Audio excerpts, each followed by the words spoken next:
ప్రియ దేవుని సంఘమా, వింటున్నటువంటి శ్రోతలారా, మీ అందరికీ కూడా మన ప్రభు అయిన యేసుక్రీస్తు నామములో మీకు వందనాలు తెలియచేస్తూ ఉన్నాను.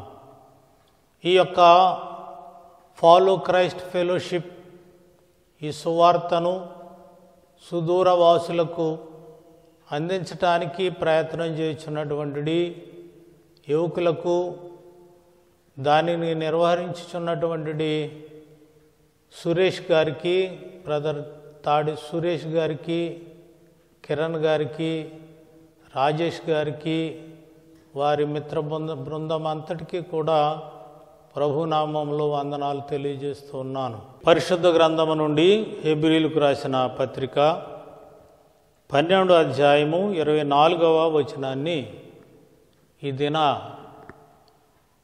అంశము కొరకు మనము చదువుకుందాం.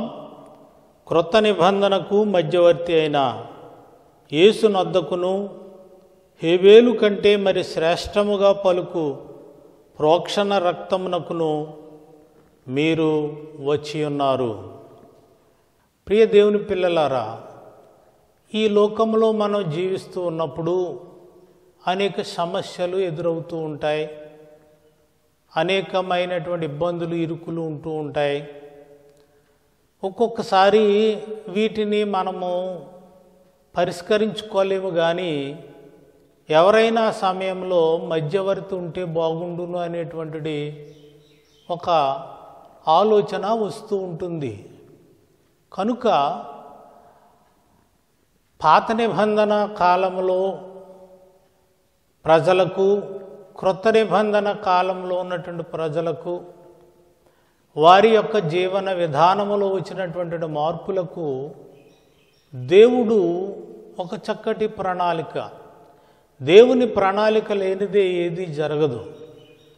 అలాంటి ప్రణాళికలో దేవుడైన యెహోవా మానవునికిని దేవునికిని మధ్య ఒక వారధిగా ఉండటానికి మన ప్రభు అయిన యేసుక్రీస్తు వారిని ఈ లోకానికి పంపించి ఉన్నారనేటువంటి విషయాన్ని మనము గమనించవలసిన వారమైంటూ ఉన్నాం. అందుకే పౌలు హెబ్రీయులకు రాస్తూ, హెబ్రీయులు అనగా యూదులు, హెబ్రీ భాష మాట్లాడుతున్నటువంటి వారు, అబ్రహాము వలన పొందిన దేవుడు అబ్రహాముకి ఇచ్చినటువంటి వాగ్దాన ఫలములు అనుభవించుచున్నటువంటి హెబ్రీలకు రాస్తూ అంటున్నాడు, క్రొత్త నిబంధనకు మధ్యవర్తి అయిన యేసునొద్దకును హేబేలు కంటే మరి శ్రేష్టముగా పలుకు ప్రోక్షణ రక్తమునకును మీరు వచ్చి ఉన్నారు. ఈ మాటలో ఆ వచ్చినటువంటి యేసుక్రీస్తు హేబేలు కంటే మరి శ్రేష్టముగా పలికేటువంటి రక్తమును ప్రోక్షించి మనకును దేవునికి ఉన్నటువంటి విరోధమును పరిష్కరించడానికి వచ్చి ఉన్నారని ఈ వచనంలో మనము చూడగలుగుతూ ఉన్నాం. అంతేకాకుండా ప్రవక్త అయిన యెషయా ద్వారా దేవుడు ఈ విధంగా పలికిస్తూ ఉన్నాడు. 40వ అధ్యాయము 1 నుండి 8 వచనాలు మనం చదివినట్లయితే, ఇక్కడ మొదటి వచనములో, 2వ వచనములో ఓదార్చువాడై ఉండాలి. కాబట్టి అలాగ మిమ్మల్ని ఓదార్చేటువంటి ఒక మధ్యవర్తిని పంపిస్తూ ఉన్నానని, అలాగే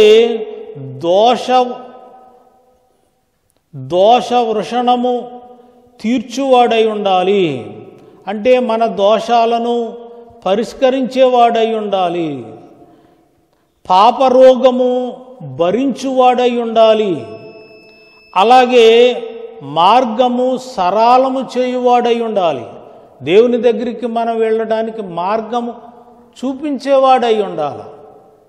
తర్వాత లోయ, కొండ, పర్వతములు, అంటే 4వ వచనం చూసేటప్పటికి లోయ, కొండ, పర్వతములు సమానము చేయువాడు ఉండాలి. ఇక్కడ లోయ అనగా పల్లము, అన్యులకు ఇది సాదృశ్యంగా ఉంది.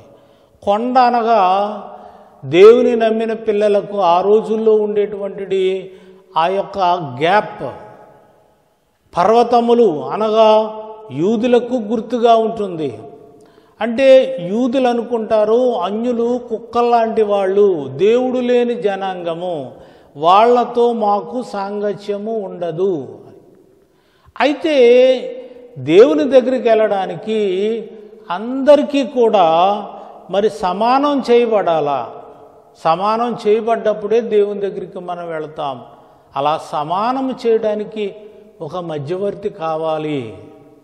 అలాంటి రెండోది, ఆరవది ఏంటంటే యెహోవా మహిమ బయలుపరచువాడై ఉండాలి. మనిషికి ఇలాంటి మధ్యవర్తి కావాలి. అది ఈ లోకంలో ఇలాంటి మధ్యవర్తి కావాలి అని దేవుని ప్రవక్త అయినటువంటి యెషయా ప్రవచించి ఉన్నాడు. తర్వాత యోబు గ్రంథాన్ని మనం పరిశీలన చేసినప్పుడు 9వ అధ్యాయము 32, 33 వచనములు అంటాడు కదా. ఆ 32వ వచనాన్ని 33 ముందు చదువుతాను చూడండి. మా ఇద్దరి మీద చేయి ఉంచదగిన మధ్యవర్తి మాకు లేడు. యోబు గురించి మీకు అందరికీ తెలుసును. చాలా క్లుప్తంగా ఆయన గురించి 2 మాటలు జ్ఞాపకం చేస్తాను. ఆ యొక్క తూర్పు దేశాల్లో సత్యవర్తనుడు అని రాయబడి ఉంది. పెద్ద జమీందారు, ఆయన ఆస్తికి అంతులేదు. అయితే సాతాను యొక్క కుయుక్తి ద్వారా దేవునితో వేసినటువంటి పందెము వలన దేవుడు యోబును నమ్మాడు. చూడండి, మనం కూడా దేవుని కార్యాలు ఈ లోకములో మన సంఘములో నెరవేర్చబడాలి అంటే మనలను దేవుడు నమ్మాలి. మనము దేవుని యందు నమ్మిక ఉంచాలి. దేవునిపై ఆధారపడి జీవిస్తూ ఉండాలి. దేవుడు మనల్ని నమ్మినప్పుడు సాతానుతో కాదు మరి దేనితోనైనా ఆయన పందెం కట్టగలడు. అంత నమ్మకస్తుడు యోబు. అందుకే ఆస్తి పోయింది, ఆరోగ్యం క్షీణించింది, శరీరము పైన పుండ్లు రసిగారుతూ ఉన్నాయి. ఆ గొచ్చు మీద కూర్చోబెడితే ఆ రసి, ఆ పుండ్ల నుంచి వచ్చినటువంటి రసి ఆ గొచ్చు మీద ఏరులై పారుతూ ఉంటే సేకరి చేయలేక ఆ యొక్క భార్య అన్నది, ఎందుకయ్యా దేవుణ్ణి దూషించి నీవు మరణము కమ్ము అన్నది. అంటే నా ఆలోచనలో ఆమె అంటే ఆ రోజుల్లో దేవుణ్ణి దూషిస్తే దేవుణ్ణి దూషించిన వాడు మరణానికి పాత్రుడు కనుక ఆ మాట అన్నది చనిపోవడం మంచిది. అయ్యా నీ బాధలు నేను చూడలేకపోతున్నాను, జమీందారులకు బతికావు, నీ బ్రతుకు గొప్పది, కానీ ఈ రోజున నేను చూస్తూ ఉంటే నా కడుపు తరుక్కుపోతుందయ్యా అన్నట్లుగా దేవుని దూషించి చనిపో, ఈ బాధ నుండి విముక్తుడు అవ్వు అన్నట్లుగా అన్నది. అయితే 3 స్నేహితులు వచ్చారు.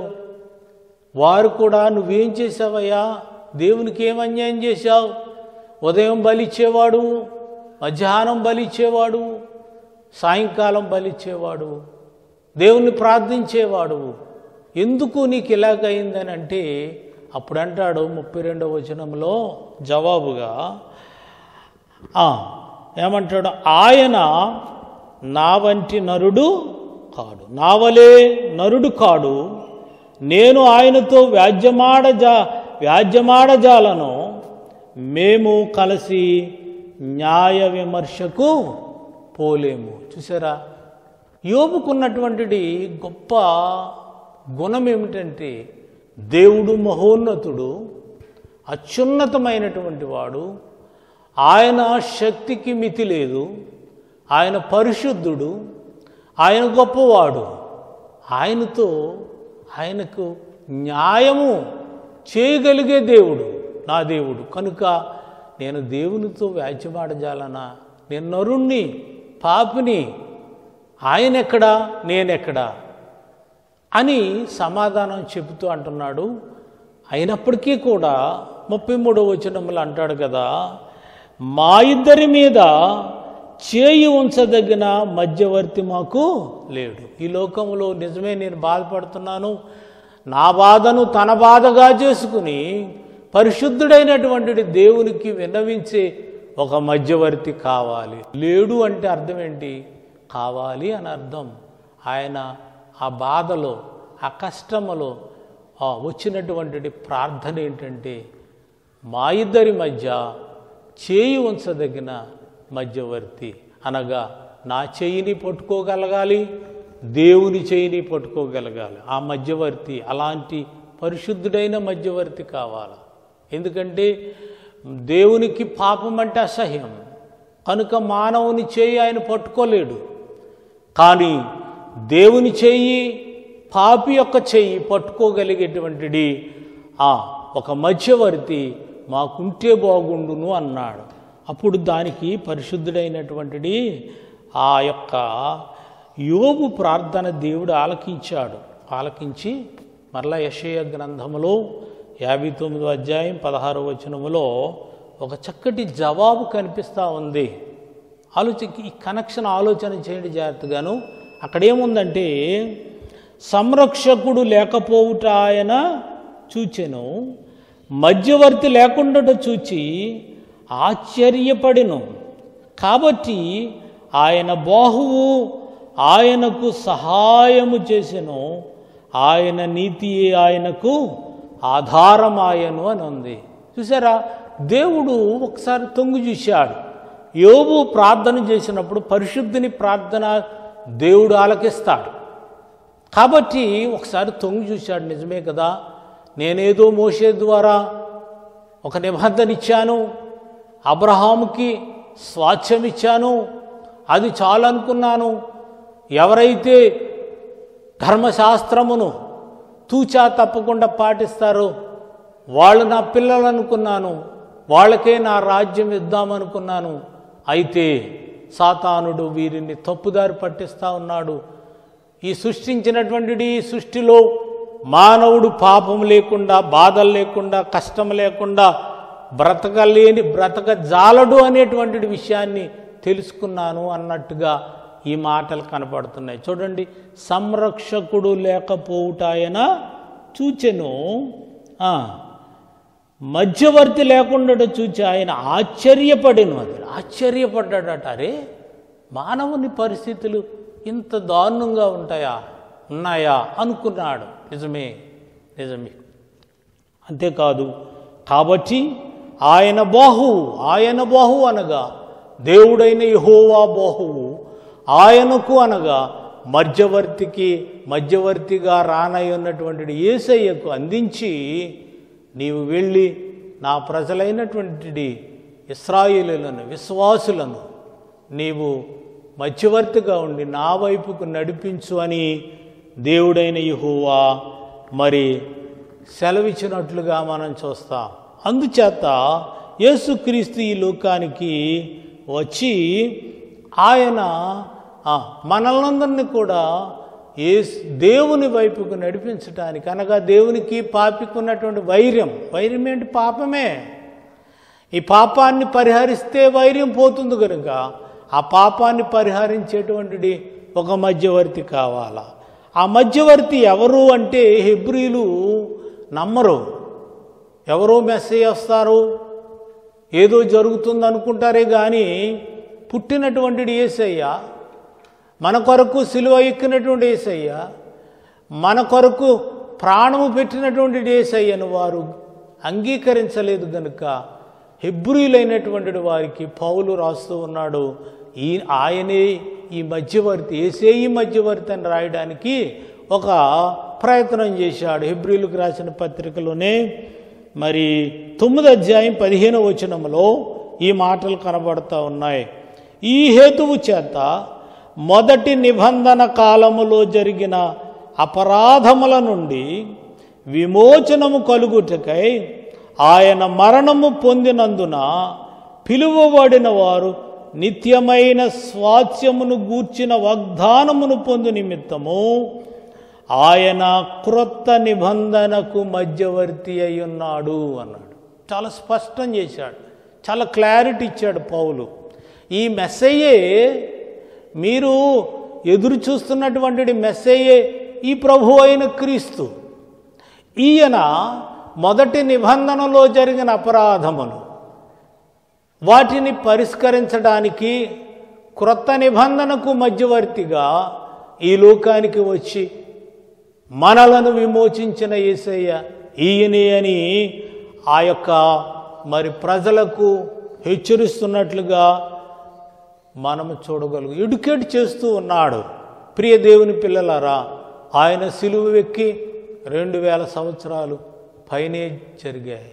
ఈనాటికి కూడా అనేక మంది దైవజనులు, అనేక మంది ఈ విధముగా మరి యూట్యూబ్ ద్వారా, ఫేస్బుక్ ద్వారా ఎంతో వ్యయ ప్రయాసలకు ఓర్చుచు ఈ మధ్యవర్తిని మరి పరిచయం చేయటానికి, పరిచయం లేనటువంటి వారికి, తెలియనటువంటి వారికి, మరి వారి యొక్క పాప జీవితంలో ఉన్నటువంటి కలిగినటువంటి బాధలను నివృత్తి చేయడానికి, ఆత్మీయమైనటువంటి బలమును ఇవ్వడానికి, విశ్వాసమును బలపరచడానికి చక్కటి ప్రయత్నాలు జరుగుతూ ఉంటాయి.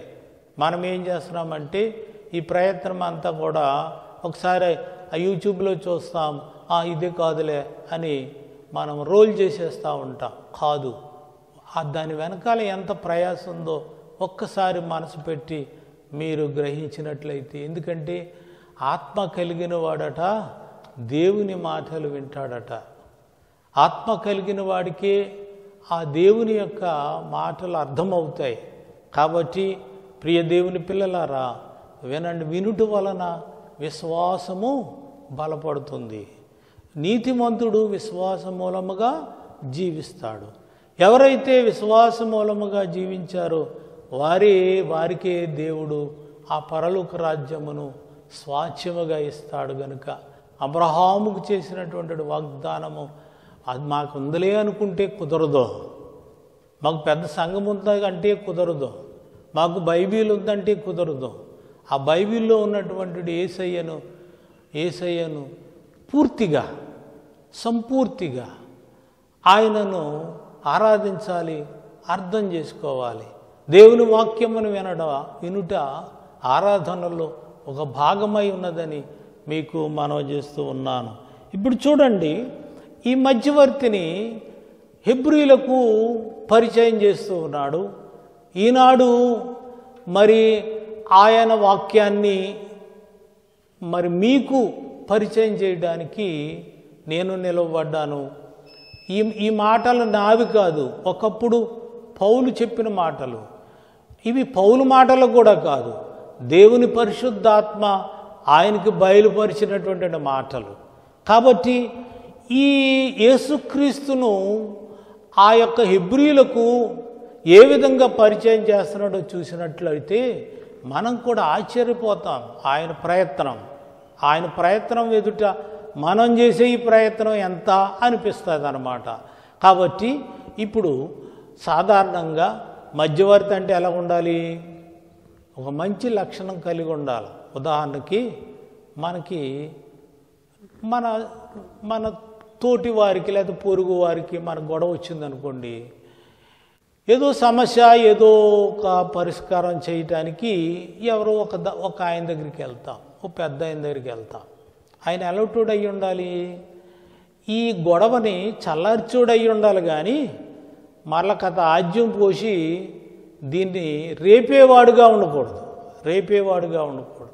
చాలా కూల్గా దీన్ని పరిష్కరించాల. అలాంటి అతని దగ్గరికే వెళ్తాం మనం.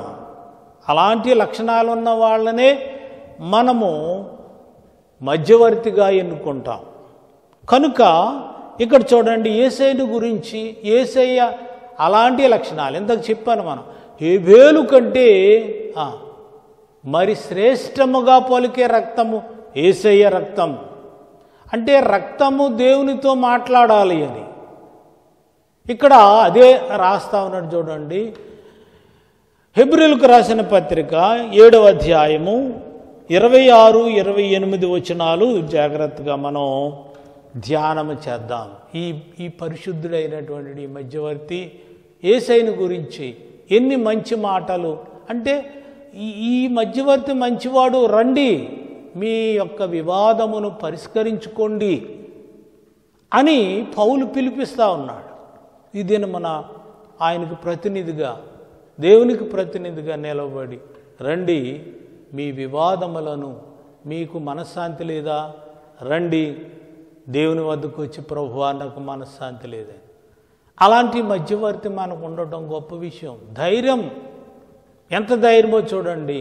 26వ వచనాన్ని చదివినట్లయితే, పవిత్రుడును నిర్దోషియు నిష్కల్మషుడును పాపులలో చేరక ప్రత్యేకముగా ఉన్నవాడును ఆకాశ మండలము కంటే మిక్కిలి హెచ్చైన వాడునైనా ఇట్టి ప్రధాన యాజకుడు మనకు సరిపోయినవాడు. ఇక్కడ పవిత్రుడు, ఏ అపవిత్రత లేనివాడు, అపవిత్రము లేనటువంటి జీవితము కలిగినవాడు. ఆయన పుట్టికే పరిశుద్ధాత్మ వలన ఆయన జన్మించినటువంటి వాడు. పుట్టికి మనమేమో మరి దావీదంటాడు, నా తల్లి పాపములోనే గర్భము ధరించింది అంటాడు. కానీ యేసయ్య ఈ లోకంలోకి పాపం వలన రాలేదు, పరిశుద్ధాత్మ వలన వచ్చాడు గనుక ఆయన పవిత్రుడు. ఇంకెంతకన్నా ఏం కావాలి? రెండోది నిర్దోషి, ఏ దోషము లేనటువంటి వాడు.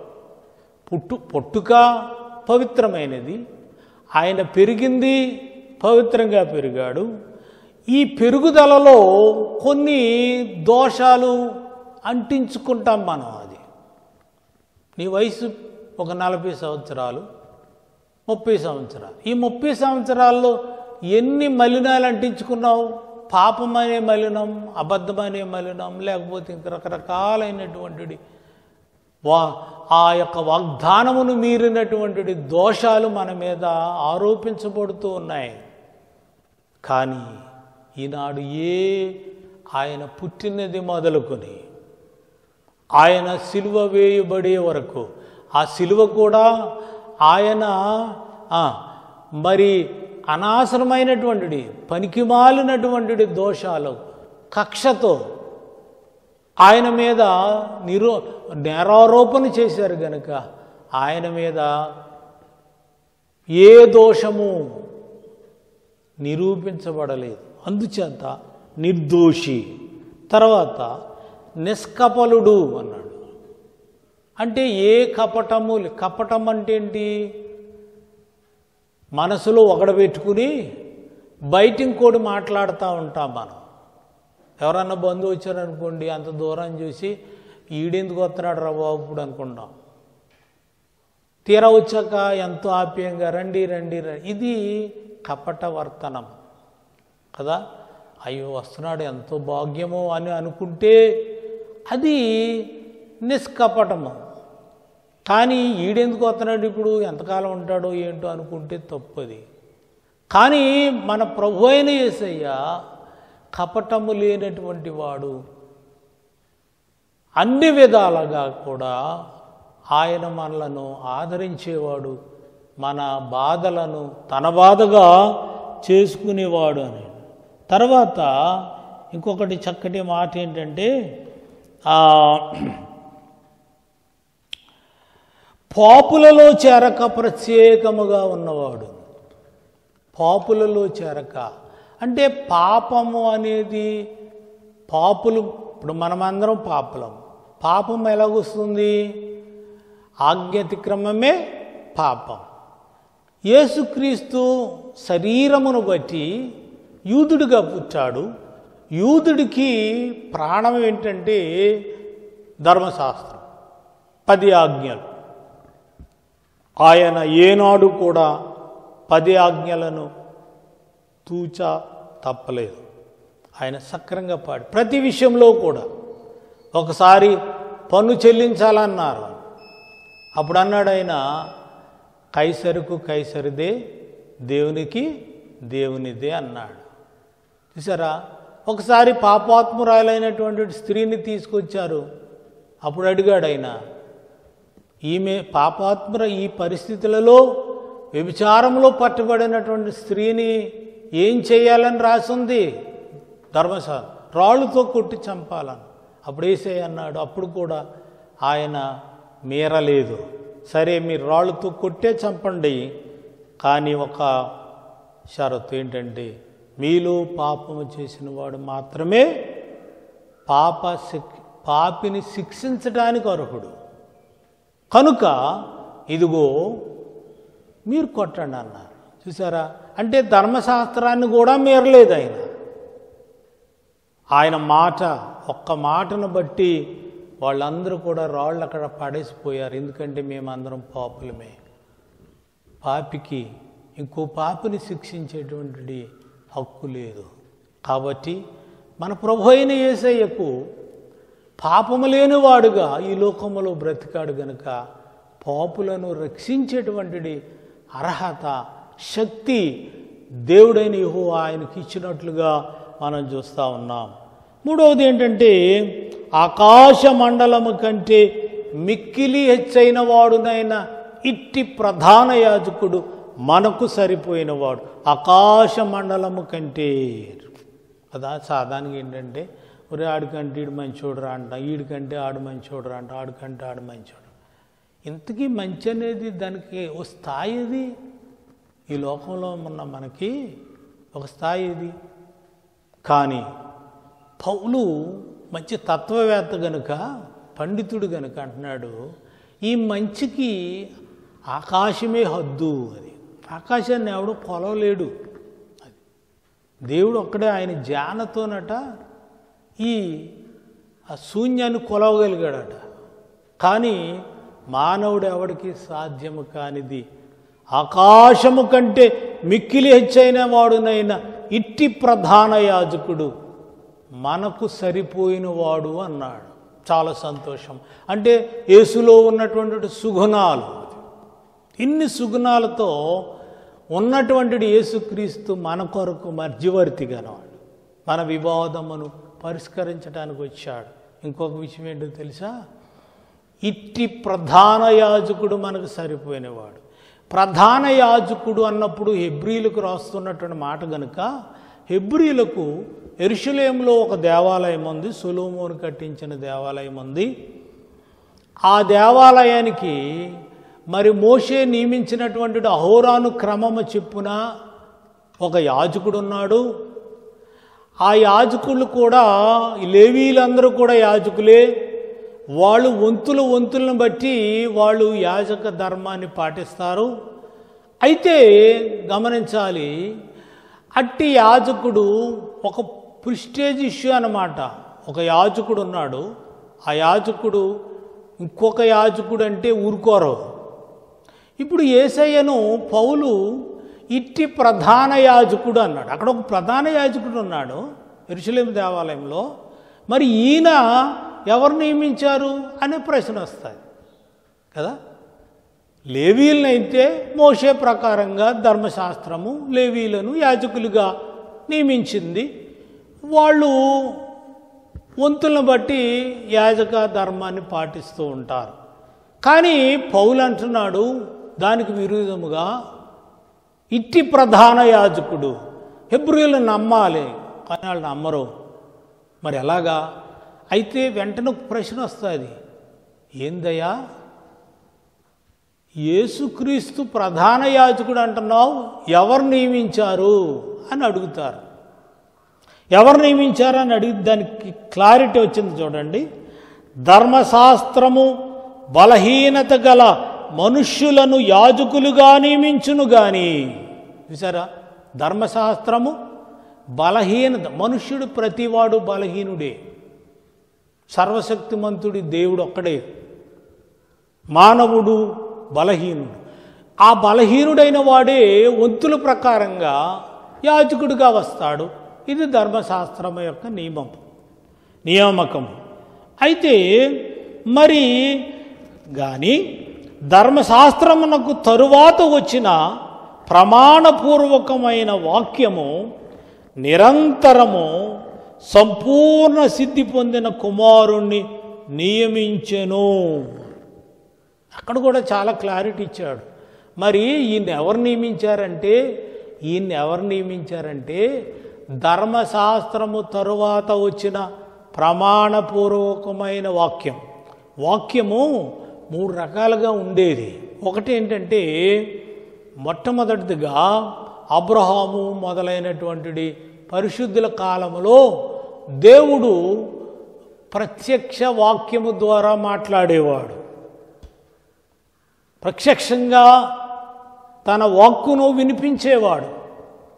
ఆ తర్వాత వాక్యము దేవుడు మోషే కాలముకు వచ్చేటప్పటికి మోషేతో అన్నాడు, ఇదిగో ఈ ప్రజలతో నేను మాట్లాడాను, ఎందుకంటే పాపం అంటే దేవునికి అసహ్యం.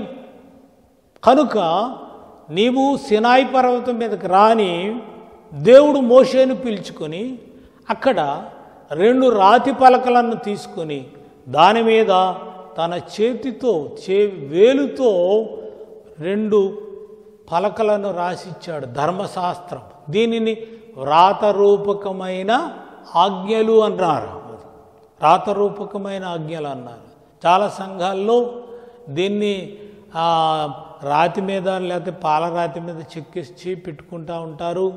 కొంతమంది అయితే ఫ్లెక్సీ వేసి పెట్టుకుంటూ ఉంటారు ఈ 10 ఆజ్ఞలు. ఒక ఫ్లెక్సీ మీద అయితే 5 ఆజ్ఞలు, వేరే ఫ్లెక్సీ మీద ఇంకొక 5 ఆజ్ఞలు, లేకపోతే ఒక గ్రానైట్ స్టోన్ మీద ఒక 5 వాక్యాలు, 5 ఆజ్ఞలు, ఇంకో గ్రానైట్. ఏంటి రావి అంటే దేవుడిచ్చినటువంటి పలకలు అని చెప్తూ ఉంటారు. పలకలు మంచిదే, చెక్కించుకోవడం మంచిదే. అట్లని పాటిస్తున్నావా లేదా? అది మొదటి ధర్మశాస్త్రం, మొదటి ప్రమాణం అది. కానీ దేవుడు వ్రాతరూపకమైన ఆజ్ఞలు ఇచ్చాడు. తర్వాత అవి చదువుకొని చాలు, ఇవి తూచా తప్పకపోతే నీవు నా పిల్లవాడు అన్నాడు. ఇది మొదటి ఆజ్ఞ, లేకపోతే మొదటి నిబంధన. తర్వాత ఏం చేశాడంటే, ప్రవక్తలను, అది కూడా పాపికి మధ్యవర్తిగా ఉండలేకపోయింది ధర్మశాస్త్రం కూడా.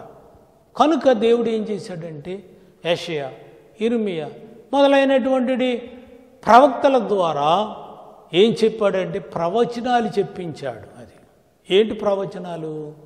ఇదిగో కన్యక గర్భవతి అయి కుమారుని కనును, అతనికి ఇమ్మానుయేలు పేరు పెట్టుదురు అన్నాడు. అంటే పాత నిబంధన ఉంది, కానీ పాపికి దగ్గరగా లేకపోయింది కనుక ఇప్పుడు కన్యక గర్భవతి అయి కుమారుని కంటుంది అని ఇదొక ప్రమాణం చేశాడు.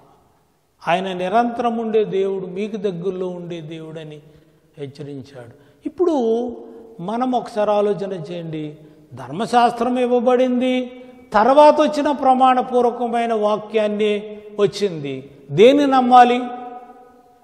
నమ్మాలి? ఒకసారి ఆలోచన చేసుకోవాలి. ఒక ఆయన దుబాయ్ నుంచి ఈ నెల 12వ తారీఖున వస్తానని మనకి ఫోన్ చేశాడు ఇంటికి.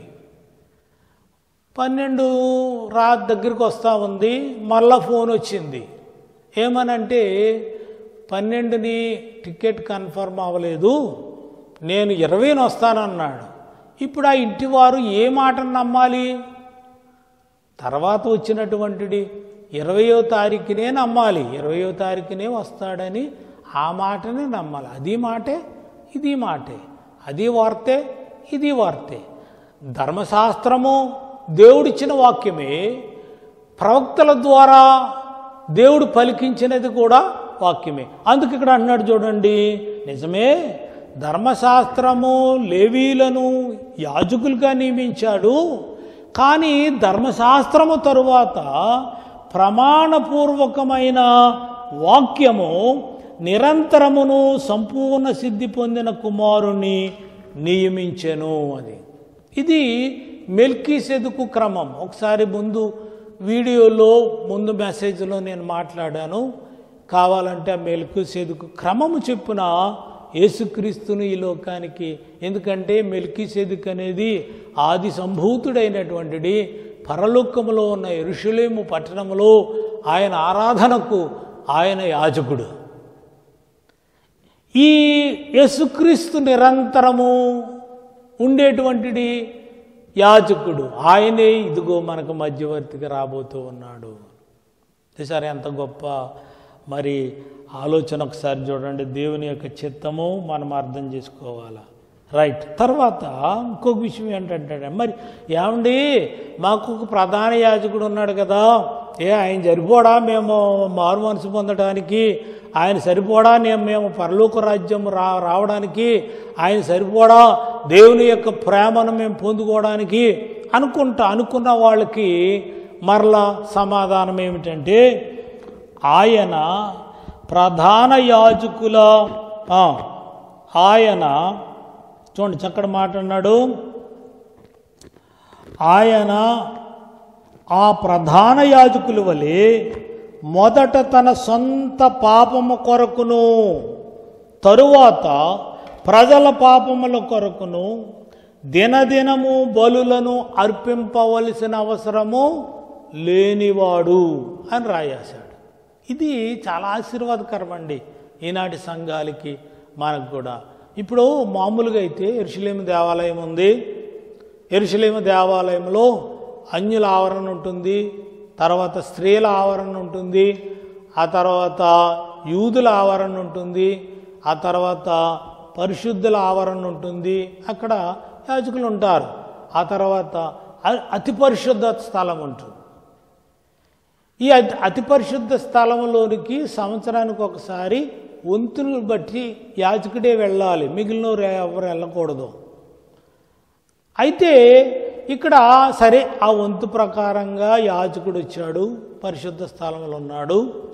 ఒక పాపి వచ్చాడు ఒక గొర్రెపిల్ల తీసుకుని, ఎందుకంటే అతను పాపం చేశాడు గనక పాపానికి పరిహారము బలి అర్పించాలి గనక ఆ బలి చెప్పున ఆయన మేకపిల్లని తీసుకొచ్చాడు, లేదా గొర్రెపిల్లని తీసుకొచ్చాడు. ఆ గొర్రెపిల్లను అక్కడ పరిచారకుడు ఏం చేస్తాడంటే ఆలయంకు వెలుపల దానిని వధించి దాని రక్తాన్ని పళ్ళెములో పెట్టి దానిని యాజకునికి అందిస్తాడు. ఇది పరిచారణకు ఉన్నటువంటి డ్యూటీ అన్నమాట. మేకని డైరెక్ట్గా లోనికి తీసుకురారు, దాని రక్తాన్నే తీసుకొస్తారు. ఆ రక్తాన్ని యాజకుడు తన చేతితో ఆ పళ్ళెమును పట్టుకుని వెళ్ళి అక్కడ ఉన్నటువంటి బలిపీఠం మీద ప్రోక్షిస్తాడు అన్నమాట. ప్రోక్షణ ఆ బలిపీఠానికి రాస్తాడు, ప్రోక్షిస్తాడు. ప్రోక్షించినప్పుడు ఆ రక్తం ఏమవుతుందంటే దేవునితో మాట్లాడుతుంది. ఏమని మాట్లాడుతుందంటే, దేవా ప్రభువా, సర్వ జీవులకు ప్రాణమిచ్చినటువంటి వాడా, ఇదిగో నా యజమానుడు చేసినటువంటి పాపానికి నా రక్తం లేక నా ప్రాణము తీసుకో అంటుంది. అంటే జీవికి రక్తము ప్రాణం దేవుని గ్రంథంలో రాయబడి ఉన్నది. కాబట్టి ఈ రక్తము దేవునితో మాట్లాడుతుంది. మీరు అనుకోవచ్చు అదేంటండి రక్తం దేవుడితో రక్తం మాట్లాడటం ఏంటంటే, అందుకే అన్నాడు ఫస్ట్ మనం చదువుకున్నాం, హేబేలు కంటే మరి శ్రేష్టముగా పలుకు యేసుక్రీస్తు రక్తము సమీపానికి వచ్చాం మనం అన్నాడు. అంటే ఇప్పుడు యేసుక్రీస్తు రక్తము ఆ గొర్రెపిల్ల రక్తము కంటే శ్రేష్టమైనదని చెప్పడానికి పౌలు ప్రయత్నం చేస్తూ ఉన్నాడు. అప్పుడు ఈ యాజకుడు ఏం చేస్తాడంటే ఆ యొక్క రక్తము ప్రోక్షించినప్పుడు రక్తము దేవునితో మాట్లాడుద్ది. దేవుడు ఆ బలిని అంగీకరిస్తాడు. అంగీకరించిన తర్వాత అప్పుడు బయటకు వచ్చి యాజకుడు, అయ్యా నీ బలి దేవుడు అంగీకరించాడు, ప్రార్థించుకుని వెళ్ళు, పరిశుద్ధుడు వై వెళ్ళు అంటాడు. వెళ్ళిపోతాడు. వెళ్ళిపోయిన తర్వాత ఆ తర్వాత ఇంకొకరు అలా వరుసపెట్టి వస్తూనే ఉంటారు. కానీ ఈ ఎల్లునోడు ఒక నెల తర్వాత మళ్ళీ పాపం చేశాడు అనుకోండి, 10 ఆజ్ఞలలో ఏదో ఒకటి మీరాడు, ఏదో తప్పు చేశాడు. ఆ తప్పును నివృత్తి చేసుకోవాలంటే మళ్ళీ ఏం చేయాలి? మళ్ళీ బలి నర్పించాలి. కాబట్టి ఇప్పుడు మరలా తీసుకొచ్చాడు మేకని లేకపోతే గొర్రెని తీసుకొచ్చాడు, మళ్ళీ సేమ్ ప్రాసెస్. అందుకన్నాడు దినదినము బలులను అర్పింపవలసిన అవసరము లేనివాడు అన్నాడు. చూసారా? అంటే ఎందుకు దినదినము బలులను అర్పించవలసిన అవసరం లేకుండా చేశాడు? ఈనాడు ఏ సంఘంలోనైనా గొర్రెను కానీ మేకను కానీ బలిని అర్పిస్తున్నామా? రక్తాన్ని ప్రోక్షిస్తున్నామా? లేదు. దానికి కారణం ఏమిటి? పాత నిబంధన అంతా కూడా బలులు, పాత నిబంధన అంతా కూడా రక్తాన్ని సిందితేనే కానీ పాప విమోచన లేదని దేవుని గ్రంథములో రాయబడి ఉంది. ఈనాటికి కూడా దాని మీదే మనం స్టాండ్ అయి ఉన్నాం సంఘాలు. మరి అయితే రక్తాన్ని ప్రోక్షిస్తున్నామా? లేదు. మరి ఎందుకంటే చూడండి, దానికి ఆన్సర్ ఇచ్చాడు ఏంటంటే, అర్పింపవలసిన అవసరం గలవాడు కాదు. ఎందుకంటే తన్ను తాను అర్పించుకున్నప్పుడు ఒక్కసారే ఈ పని చేసి ముగించాను. అది దేవునికి స్తోత్రం.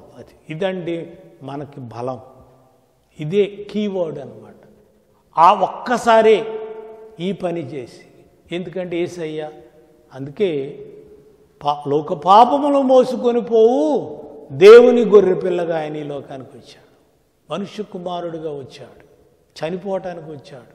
గొర్రె పిల్ల బలికి అర్హమైనది, బలికి పనికొచ్చేది గొర్రె పిల్ల. ఆ గొర్రె పిల్ల రూపంలో ప్రభు అయిన యేసయ్య వచ్చాడు. తను తాను తగ్గించుకున్నాడు. పరలోక రాజ్యం విడిచిపెట్టకూడని భాగ్యమని ఎంచుకోకుండా అది ఆయన బలి అవటానికి వచ్చాడు. ఆయనే బలి అయ్యి గొర్రెపిల్లగా వచ్చాడు. ఆ గొర్రెపిల్లను కల్వరిగిరి సిలువలో వధించారు. ఎందుకంటే మామూలు గొర్రెపిల్ల బయటే వధించాలి, ఆలయంలో వధించరు. యేసయ్య కూడా ఆలయానికి వెలుపలే వధించబడ్డాడు. వధించబడి ఆయన రక్తం పళ్ళెములో పెట్టుకుని ఆయన చేతులతోనే ఆ పరిశుద్ధుని సన్నిధిలోకి చేరాడు. ఆయన చనిపోయి 3వ దినమున లేచాడు. 3వ దినమున లేచి మరి ఆ 8వ వచనాన్ని మనం పరిశీలన చేసినప్పుడు పరిశుద్ధుడు మరి ఆ హెబ్రీయులకు రాసిన పత్రిక 8వ అధ్యాయం 1వ వచనములో ఏమంటాడంటే, ఆ మహామహుని కుడిపార్శ్వమున ఆసీనుడై ఉన్నాడు. ఆ మహామహుని కుడిపార్శ్వమున ఎందుకు ఆసీనుడై ఉన్నాడు? ఆయన ఏం చేస్తున్నాడు? ఆయనట నిరంతరము మన కొరకు విజ్ఞాపన చేస్తూ ఉన్నాడు. ఇదండి సరిపోయినటువంటి ఆ ప్రధాన యాజకుడు, మనకి సరిపోయినవాడు. ఆయన కునుకడు నిద్రపోడు అంటే అది అర్థం. ఇప్పుడు చూడండి, ఇప్పుడు మనం గనక నేను తప్పు చేశాను, పాపం చేశాను, పశ్చాత్తాపంతో దేవుని దగ్గర యేసయ్య దగ్గరికి వచ్చి, మనకు రెండో మార్గం లేదు, యేసయ్యే మార్గం. ప్రభువా, నేను పాపినయ్యా, నేను నరహంతకుడును, నేను అనేక పాపములు చేసి నీకు దూరం అయ్యానయ్యా, నీకు విరోధనయ్యాను. అయితే నీ కృపా కటాక్షము చేత ఇదిగో నాయన యేసయ్య అనే మధ్యవర్తిని మాకు పంపించారు, మీకు వందనాలయ్యా అని యేసయ్య దగ్గరికి వచ్చి, అయ్యా నన్ను క్షమించు, నన్ను పశ్చాత్తాపడుతున్నాను నేను అని అన్నప్పుడు ఆయన ఏం చేస్తాడంటే, మన రక్షణ కొరకు ఆయన హృదయ రహస్యములను పరిశోధిద్దాడు. నటన కుదరదు, నటిస్తూ వస్తే కుదరదు. ఇలాగే ఒక యువకుడు వచ్చి, నేను నిత్యజీవనకు మరి వెళ్ళాలంటే ఏం చేయాలన్నాడు, పాత్రుని అవ్వాలంటే ఏం చేయాలని అన్నప్పుడు ఆడు హృదయాన్ని చూశాడు. వాడికి ధనాపేక్ష ఎక్కువగా ఉంది, ఈ లోకాన్ని ఎక్కువగా ప్రేమిస్తున్నాడు, వాడికి పశ్చాత్తాపం లేదు. ముందెళ్ళి నీ యొక్క ఆస్తిని అమ్మేయమన్నాడు. వ్యసన పడుతూ వెళ్ళిపోయాడట. పొట్టి చక్కని కూడా చూశాడు దేవుడు, ఆ హృదయాన్ని చూశాడు. ఇతనును దావీదు కుమారుడే అన్నాడు. హృదయాన్ని పరిశీలించే దేవుడు. నీవు యేసయ్య దగ్గరికి వచ్చినప్పుడు, నీవు దేవుని సన్నిధికి వచ్చినప్పుడు హృదయాన్ని చూస్తాడు. చూసి నువ్వు పశ్చాత్తాపడ్డప్పుడు వెంటనే ఆయన రక్తాన్ని చేసి దేవుని యొక్క పాదాలపైన ప్రోక్షిస్తాడు, దేవుని యొక్క బలిపీఠం మీద ప్రోక్షిస్తాడు. అప్పుడు దేవుడు ఆ రక్తము మొర్ర ఆలకిస్తాడు. యేసుక్రీస్తు మాట మహోన్నతుడైనటువంటి దేవుడు ఎలా వింటాడంటే రక్తాన్ని ప్రోక్షించినప్పుడే వింటాడు. అది దేవుని లక్షణం. కాబట్టి యేసుక్రీస్తు కూడా మన పక్షాన విజ్ఞాపన చేయాలంటే ఆయన రక్తాన్ని ఉపయోగించాలి. అది కాబట్టి యేసుక్రీస్తు రక్తము ప్రతి పాపము నుండి మనలను పవిత్రులుగా చేయును అంటే అర్థం అది. కాబట్టి వెంటనే ఆయన ఈ క్షణమే ఈ సమయంలోనే నిన్ను ఆయన పరిశుద్ధుని చేసేటువంటి శక్తి కలిగిన వాడు. అందుకంటాడు ఆయన మనకు సరిపోయినటువంటి యాజకుడు అంటాడు. చూసారా, ఇంత గొప్ప మధ్యవర్తి యేసు ప్రభు మనకున్నాడు. కనుక దినదినము బలులను అర్పింపవలసిన అవసరము లేనివాడు మన ప్రభు అయిన యేసయ్య. కనుక ఇది తను తాను అర్పించుకున్నప్పుడు ఒక్కసారి ఈ పని చేసి ముగించెను. అది ఈ ముగింపు మనకు పరలోక రాజ్యానికి మార్గం. అది మనకు అందుకంటాడు యేసయ్య, నేనే సత్యము, నేనే జీవము, నేనే మార్గం. ఆ మార్గాన్ని మన ప్రభు అయిన యేసు దగ్గరికి రావాలి. ఇట్టి మంచి మధ్యవర్తి ప్రభు అయిన యేసుక్రీస్తు మనకున్నాడు. నీకు ఏదైనా బాధ వచ్చినప్పుడు వెంటనే నీ గదిలోకి వెళ్ళి యేసును ఆహ్వానించు. నీ హృదయంలోకి వచ్చినప్పుడు ఆయన నీకును దేవునికి మధ్య ఉన్నటువంటి ఆ యొక్క వివాదమును పరిష్కరిస్తాడనమాట. ఇప్పుడు పరిష్కారం జరుగుద్దంటే ఇలా చూడండి, మనము ఒక ఆయన్ని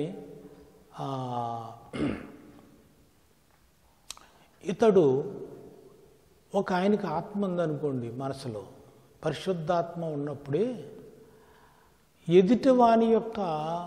ఎదుటివానితో ఎలా మాట్లాడతాడు? పరిశుద్ధాత్మకు ఏ విధమైనటువంటి కల్మషం ఉండదు, దోషం ఉండదు, పాపము ఉండదు. కనుక వెంటనే అర్థం చేసుకుంటాడు. కాబట్టి యేసయ్య అతి గొప్ప రక్షకుడు, అతి గొప్ప ప్రధాన యాజకుడు, అతి గొప్ప మధ్యవర్తి మనకున్నాడు. ఆ మధ్యవర్తి నీకున్నాడా? నీకుంటే నువ్వు శ్రేష్ఠుడు, ఈ లోకాన్ని జయించగలుగుతావు. ఎందుకంటే నీ హృదయంలో మధ్యవర్తి ఉన్నాడు. అవతల ఎలాంటి వాడైనా అతను నీకు సమానం చేయగలుగుతాడు, నీకుతో సమాధానపరచగలుగుతాడు. ఈ లోకంలో సమాధానం కంటే గొప్పది ఏది లేదు. సమాధానం కోరుకో. ఎవరైనా నీ ప్రక్కనే ఎవరైనా ఉంటే, సమాధానం ఉంటే, నీ హృదయంలో యేసయ్య ఉంటే వెంటనే సమాధానం కలుగుతుంది.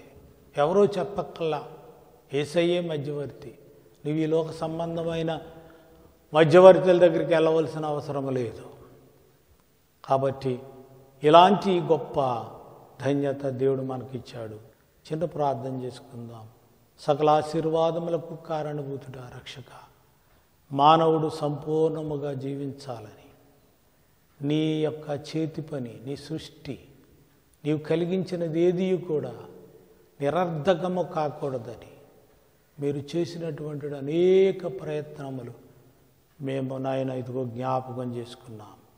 అందులో శ్రేష్టమైనది నీ కుమారుడైన యేసుక్రీస్తు నీ లోకములోకి క్రొత్త నిబంధనకు మధ్యవర్తిగా పంపించి మా సమస్త పాపములను ఏ విధంగా పరిష్కరించి నీ ఎదుట నిలబెట్టగలిగే శక్తి యేసుకే ఉన్నదని మేము గ్రహించుకున్నాం. ప్రభువా మీకు వందనాలు. ఇంకెవరైనా అలాంటి వారు ఉన్నట్లయితే నాయన వారికి నీ శక్తిని అందించండి, నీ వాక్యాన్ని వినిపించండి.